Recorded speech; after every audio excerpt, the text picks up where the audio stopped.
It's the Cobry Cafetiere of cloud knowledge. Oh yeah.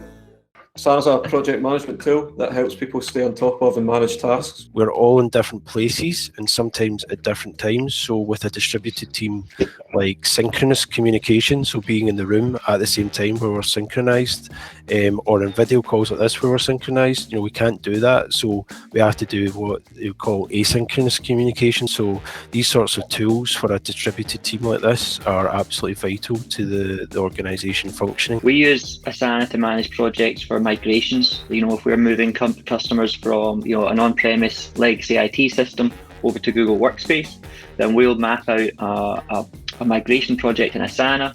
We'll set key dates for when things need to be done by, and once one task is completed, it'll set a wee trigger alert for another one to begin. And we'll get little reminders, as we approach the switchover date for all the things that need to have been actioned by that time. We also do it for day-to-day tasks as well, which is what falls more into work management rather than just project management. So even just your day-to-day tasks, you can fire into Asana.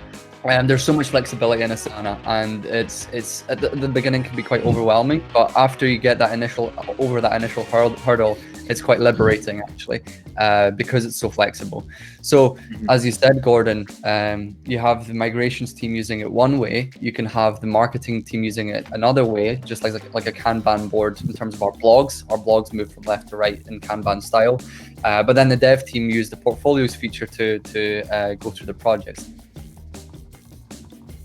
Being able to have that one source of truth for all the tasks that need to get done and being able to assign tasks to people rather than just dropping them a message on chat, which can obviously very easily be missed. One of the nice things about Asana is that it brings the work to you rather than traditionally having to try and keep track of what you're doing and have it written down somewhere and keep double checking it and stuff like that. If you do have a really big team and you're responsible for a lot of people, they have the workloads section where you can go and you can see the workloads of all the members of the team, so you know who's got a lot of work or maybe who's got space to have something else added onto their day-to-day. A lot of software and a lot of software that kind of works like Asana, project management software, it works in one way and then you have to mold your workflows to that software.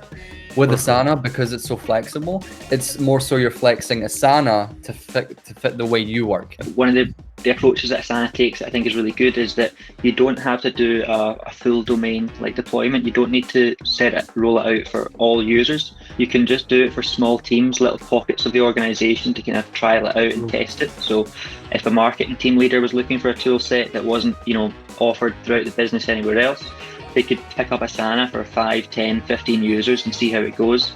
And then a team leader from another area of the company could, ask them how it's going. If it's been a success, then they could look at, rolling it out for their own use.